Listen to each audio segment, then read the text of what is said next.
देखो भैया, आज पुलिस की रेड है। आ जा बेटा, आ जा जा। क्या? बहुत बढ़िया मेरे बच्चे, थैंक यू। ये आपको सामने दिखाई दे रही होगी, है पुलिस वाली छोरी है। कहाँ, यूपी की रहने वाली है ना? जी। कौन सा? मुजफ्फरनगर। मुजफ्फरनगर। तो बेटा क्या नाम, शिवानी? जी। और कहाँ की रहने वाली हूँ? मुजफ्फरनगर तो सर। मुजफ्फरनगर में कहाँ? बेहड़ा सादात गांव। बेड़ा सादा। और अभी किसमें, दिल्ली पुलिस में वर्किंग है? जी। और कब से काम कर रही है दिल्ली पुलिस में? Sir 2022 batch. अच्छा, 2022 वाले बैच से। जी। और अभी किस जगह पे है दिल्ली पुलिस में? सर शाहदरा। अच्छा, थाने में या किसी? DCP office. अच्छा, डीसीपी ऑफिस सादरा में। जी। और इसका भाई इस समय पढ़ रहा है, क्या नाम था, पंकज। जी। हाँ, लेकिन कमेंट इतने ज्यादा आ रहे हैं कि वो नाम पढ़ने में नहीं आ रहा है। तो अच्छा, ये बताओ अभी क्या कर रही है बच्चे? आगे भी तैयारी कर रही है? जी।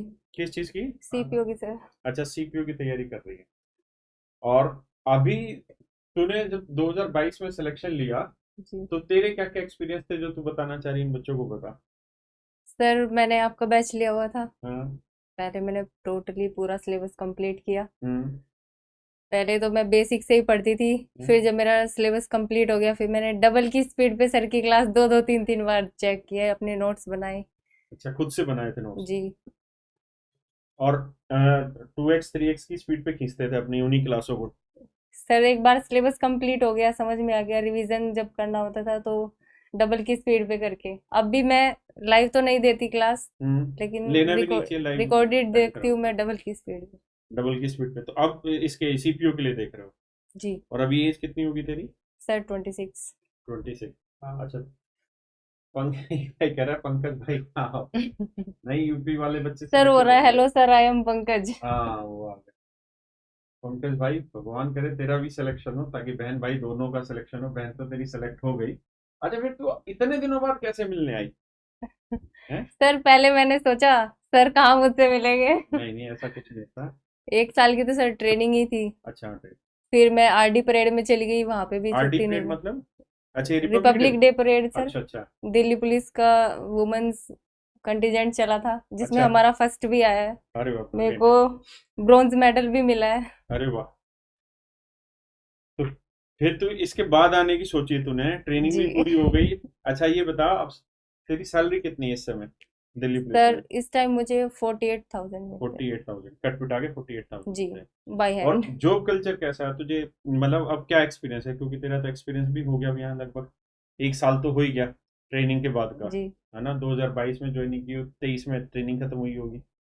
हाँ, तो 1 साल से भी ज्यादा एक्सपीरियंस हो गया, तो क्या आप बता रही है, तो बता कुछ अब चीजें। सर सबसे पहले मैं ये बोलना चाहूंगी, हाँ। जैसे लड़कियों को ये बोल देते हैं गांव में, अरे हाँ पुलिस की नौकरी अच्छी नहीं है ये वो। दिल्ली पुलिस बेस्ट है लड़कियों के लिए। अच्छा, एरिया में वो तारा पहली पहली दिल्ली पुलिस की नौकरी? जी। हाँ, अदरवाइज तो वहाँ के बच्चे तो यूपी के में ही सोचेंगे ज्यादा से ज्यादा, जी। ऐसा ऐसे जिले में। लेकिन सर गांव में ऐसा होता है ना कि पुलिस की नौकरी लड़कियों को नहीं भेजते, कि नहीं भेजते। अच्छी नहीं है ये वो नहीं है। लेकिन पुलिस की नौकरी, दिल्ली पुलिस की नौकरी लड़कियों के लिए बेस्ट है। और हर फील्ड में लड़कियां हैं, आप कहाँ तक बचोगे। सर गांव में सब ये बोलते हैं कि नहीं मत भेजो ये मत करो, सर मैं भी टीज होके आ रही हूँ इन हाँ, चीजों से। वो उस स्थिति से तो बेटा सभी निकले होते हैं। लेकिन जब करते हैं तो अच्छी है। मेरी 10 to 6 जॉब है सर। अच्छा, 10 to 6। डीसीपी ऑफिस में ऑफिस वर्क है सारा।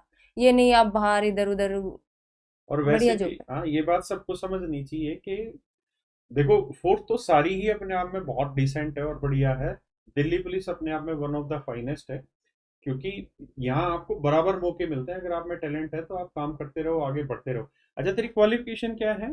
सर मैं एमएससी हूँ मैथ से। देखो, एमएससी करके फिर ये दिल्ली पुलिस में कांस्टेबल लगी, और अब सीपीयू की तैयारी कर रही है। जी। ब्रिलियंट। अच्छा, तो घर वालों को अब सैलरी भेजती है कि अपने पास ही खर्च कर देती है? नहीं सर, घर वालों को भेजती हूँ। अभी शादी हो भी नहीं हुई? नहीं सर। हाँ, तो अब तो पहले सारी सैलरी घर पे ही जाती होगी। जी। और जो तेरा भाई है पंकज, जिसको भी कुछ देती है खर्चा पानी के नहीं? सर आपका बैच मैंने ही दिला रखा है इसको। नहीं, इसको तो सच में खर्चा पानी दिया कर, अगर सिलेक्शन नहीं हो तो तुम्हारे गांव में कितने बच्चे सेलेक्ट हुए दिल्ली पुलिस में? सर गांव में तो मैं ही हूँ अभी तो। अच्छा, गांव में तो ये, और आस जी। पड़ोस के गांव में? आस पड़ोस में है सर। अच्छा है। जी। तो अब तो सीपीओ के through Delhi police sub inspector की तैयारी कर रही है। जी।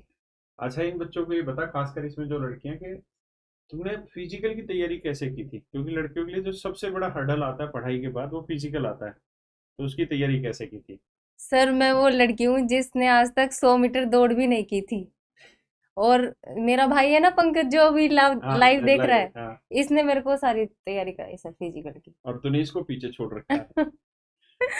सर ये मान लो, वो बोलते हैं ना जैसे फिजिकल कराते हैं तो उस्ताद जी, हाँ। ऐसे पंकज ने मेरे को सुबह उठा देता था 3 बजे। अच्छा। चल चल चल। सर इसने ही मेरी सारी तैयारी कराई है। और पंकज की उम्र क्या है? सर 22 साल। 22 साल। हाँ तो तेरे से छोटा है लेकिन जी। समझदार बच्चा है। जी। तो अभी तो मैथ वीक है बस इसका।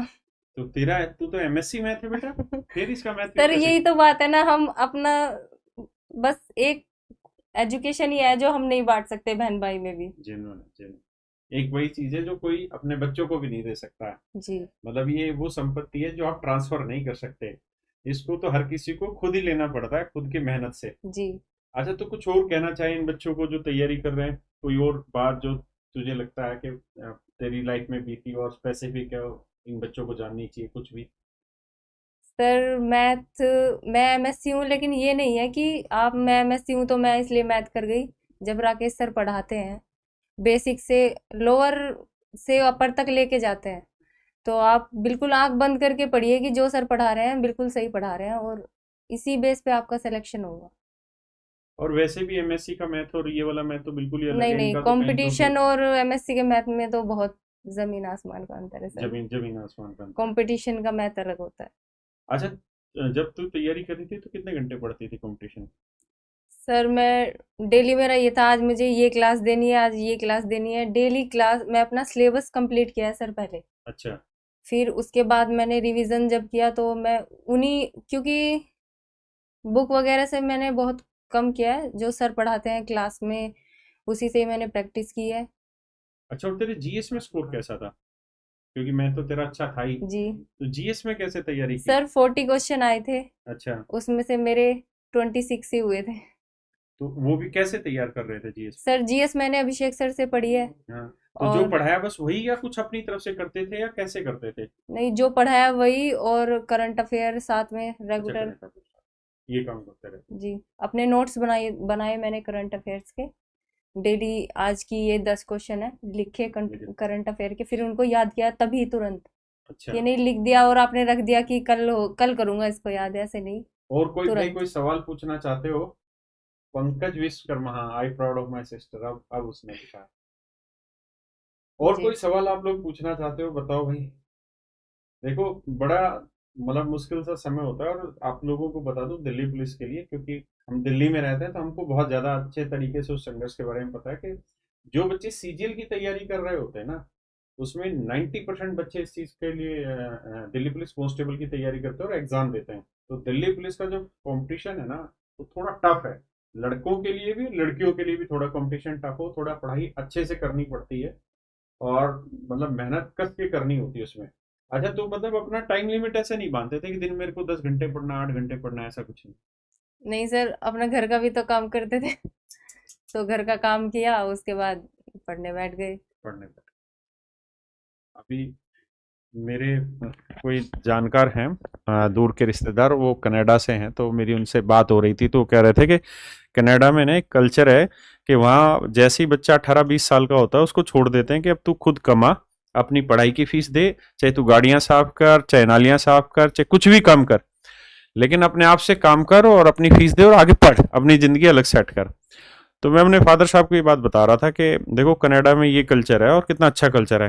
कह रहा क्या खा अच्छा कल्चर है, वो तो 18 साल में करते हैं, हमारे यहाँ के बच्चे तो 10वीं 11वीं के साल में ही करना शुरू कर देते हैं। और लड़कियों के लिए पूछ के देखो इनके जी से, कि घर से जो सपोर्ट लड़कों को मिलती है उसका तो मेरे हिसाब से 1% भी लड़कियों को नहीं मिलती है ना। लड़कियों घर का भी काम करना पड़ता है, समाज के भी ताने सहने पड़ते हैं, समाज के सारे बंधन भी निभाने पड़ते हैं, और फिर मेहनत करनी पड़ती है। तो मेरे बच्चे तेरे को बहुत बहुत थैंक यू, धन्यवाद तुझे। और तू आई मिलने, वो मेरे लिए सबसे बड़ा प्राउड मोमेंट है। और पंकज भाई, सर मिठाई नहीं लाई है पंकज जी के, तो पंकज भाई तेरा इंतजार करते हैं। अरे थैंक यू मेरे बच्चे, तू खा पहले मिठाई। तो अभी मतलब पकड़ी पिटाई हुआ रास आ गई तेरे को दिल्ली पुलिस की नौकरी है जी। तो मम्मी क्या करती है सर घर पे मम्मी हाउस और पापा? सर पापा वर्कशॉप है हमारी। अच्छा, तो वो खुश है कि नहीं है तेरी प्रोग्रेस से? सर बहुत।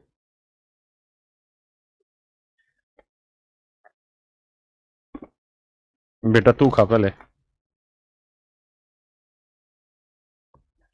मुबारक हो बेटा तुझे, और भगवान करे आगे तुझे उन्नति मिले। थैंक यू बेटा। और मैं और बच्चों का इंतजार करूंगा अपनी जर्नी को जो शेयर करे। थैंक यू मेरे बच्चे, थैंक यू बेटा, थैंक यू थैंक यू। देखो एक बात सच बोलूं, जो ये पंकज इसका भाई पढ़ रहा है, जो अभी ये बच्ची आई थी, इसका भाई पंकज जो पढ़ रहा है अभी यूट्यूब पे जिसने कमेंट किया, सच मायने में यही जानता होगा इस मोमेंट की कीमत है। इसने बहुत अच्छे से महसूस किया होगा, या जो बच्चे थोड़ा सोचते हैं वो जानते होंगे इस मोमेंट की कीमत है ना। ये वीडियो हजारों बच्चों तक रहती है और हजारों बच्चे इन चीजों से मोटिवेट होते हैं। और जिंदगी है भी यही, खुद आगे बढ़ो, मेहनत करो, कामयाबी हासिल करो, और फिर अपनी कामयाबी से दूसरों को जलाओ नहीं बल्कि दूसरों को मोटिवेट करो, है ना। और ये मोटिवेशन ही होता है जो बच्चे हमारे पास मिलने आते हैं, और हम इनके हमेशा जिंदगी भर आभारी रहेंगे कि ये अपने गुरु के प्रति अपना सम्मान रखते हैं और मिलने आते हैं। थैंक यू भाई।